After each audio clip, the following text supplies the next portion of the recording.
আসসালামু আলাইকুম। আমাদের একজন নোবেল বিজয়ী প্রধান উপদেষ্টা আছেন। দুদিন পর পরই তার মুখ থেকে আমাদের বয়ান শুনতে হয় 5 আগস্টের পর বাংলাদেশে নতুন নতুন ইতিহাস নির্মাণ হচ্ছে।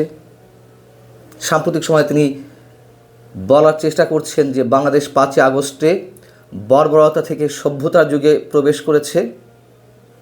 ইতিহাস থেকে নির্মাণ হচ্ছে, তিনি একেবারে খারাপ কিছু বলছেন তা নয়, তবে সেই ইতিহাসগুলোই আসলে বর্বরতার, সেই ইতিহাসগুলোই আসলে কলঙ্কের।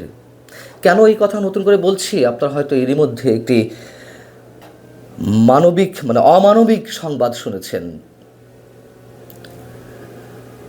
বাগেরহাট সদর উপজেলার ছাত্রলীগের সাবেক সভাপতি জুয়েল হাসান সাদ্দাম, তিনি যশোর কারাগারে বন্দী আছেন 5 আগস্টের পর থেকে।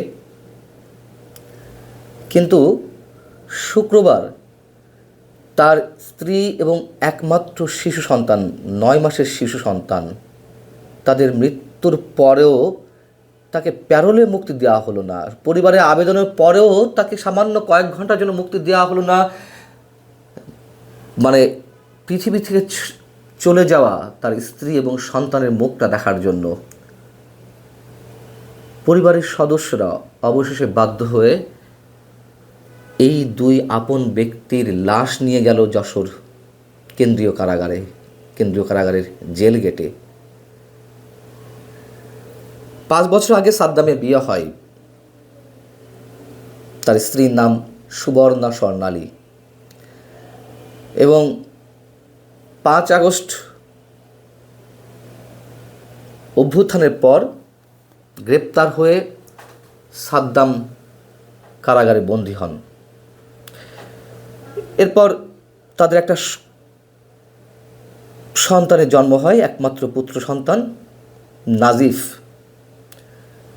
নিশ্চয়ই সাদ্দাম তার সেই শিশু সন্তানকে একবারের জন্য কোলে নিতে পারেনি। এর মধ্যে সাদ্দামের জামিন হয়েছিল, কিন্তু সেই পুরনো কাহিনী। জামিন আদালত থেকে হলেও তাকে অন্য মামলায় জড়িয়ে আবার কারাগারে রাখা হলো। সাদ্দাম তার একমাত্র শিশু সন্তানকে কোলে নিতে না পারার যে গভীর যন্ত্রণা, বেদনার কথা, সেগুলো উল্লেখ করে এর মধ্যে একবার চিঠি দিয়েছিল তার স্ত্রীকে, যে তার সন্তানকে একবারের জন্য কোলে নিতে পারছে না। এই যে যন্ত্রণা, এই যে কষ্ট, সেটি বোঝানো সম্ভব নয়। এবং যেটি জানা গেছে, বিভিন্ন গণমাধ্যমে খবর এলো, এই যে হতাশা সবার মধ্যে, সেই হতাশা থেকে সাদ্দামের স্ত্রী স্বর্ণালী তার একমাত্র পুত্র সন্তান নাজিফকে পানিতে চুবিয়ে হত্যা করে। পরে তিনি নিজে গলায় দড়ি দিয়ে আত্মহত্যা করেন। এবং এই ঘটনার পর সাদ্দামের পরিবারের পক্ষ থেকে আবেদন জানানো হয়েছিল জেল গেটে, জেলারের কাছে, যে সাদ্দামকে যেন কয়েক ঘন্টার জন্য অন্তত তার মৃত স্ত্রী এবং মৃত সন্তানের মুখটা দেখার জন্য মুক্তি দেওয়া হয়। জেলার বললেন যে এটি জেলা প্রশাসনের দায়িত্ব। জেলা প্রশাসন থেকে জানানো হলো যে বিষয়টি জেলা প্রশাসন দেখবে। জেলা প্রশাসক আবার বলছে জেলা প্রশাসন দেখবে। কে কার কাঁধে দায় চাপিয়ে বাঁচার চেষ্টা করতে পারে, সেই প্রতিযোগিতা।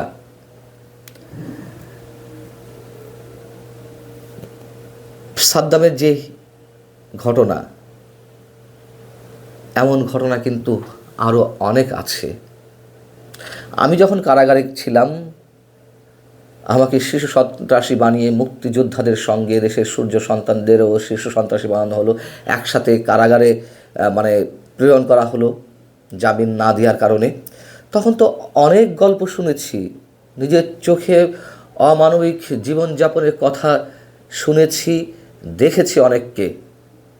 তার মধ্যে একজন পল্টন থানা ছাত্রলীগের সাবেক সভাপতি মোহাম্মদ ফাহাদুল্লাহ প্রায় কাশিমপুর কারাগারে আমি যখন ছিলাম, আমার পাশের ওয়ার্ডে ছিলেন তিনি প্রায় আমাকে বলতেন, ভাই, আমার একটা মাত্র ছেলে, তার ছেলের বয়সও 9-10 মাস, নাজিফের মতো।